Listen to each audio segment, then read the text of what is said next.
So my name is Angus Coll-Smith. I'm the program manager with POSSE. The nutshell explanation of POSSE is a youth-driven human rights and harm reduction peer outreach program. Basically, we train youth to be peer outreach workers. So half the year is spent doing trainings on issues such as racism, sexism, homophobia.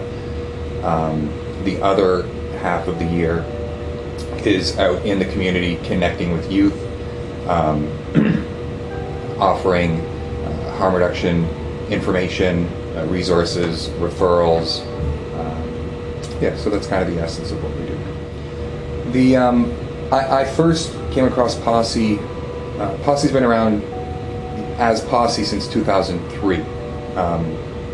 I first came across POSSE when I was working with another agency that used to come up and do trainings during the training cycle.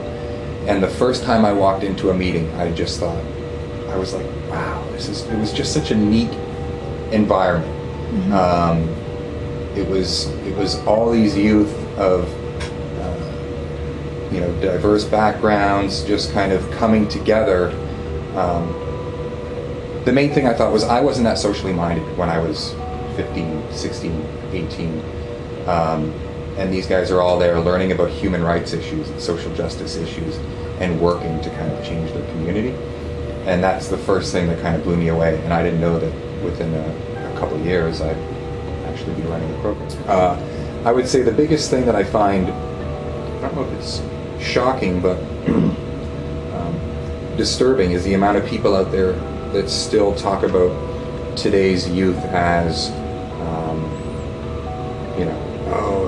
today's youth have no respect for authority and blah blah blah blah. And I'm like, well, you need to meet the youth that I work with, not just in POSSE, but the youth that we encounter out there, because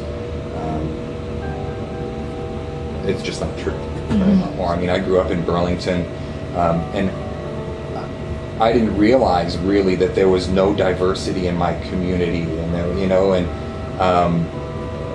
my eyes weren't as open to a lot of these issues. I felt more kind of closed off. So I think now with the internet and social media the way it is, there's a lot more awareness raising going on. And I think people are taking youth more seriously now and realizing, seeing the potential in them and saying, we can get them doing more stuff. They're capable and they're willing to do it as well. And they're I think, possibly reaching out more instead of just, you start to see the benefits of peer programs. That's one of the main things in POSSE. Instead of me going out there and trying to connect with youth, it's youth going out there and connecting with other youth. And the evidence showing how much more effective peer support is huge. So certainly the harm reduction work is an important aspect of what we do. The most important part, though, is youth empowerment. And that's the piece that I like to get through to people. I mean, our kind of tagline on all our cards and everything is youth promoting youth power. And that's really what it's about. We're a youth-driven project. We really try to take our direction from the youth. We're a collaborative. Youth sit on our collaborative. I don't report to a board of directors. We basically try to take all our direction from the youth. And I think that's one of the things that really makes it a different program. And just a really important thing to emphasize, that when it comes down to it, it's about youth empowerment.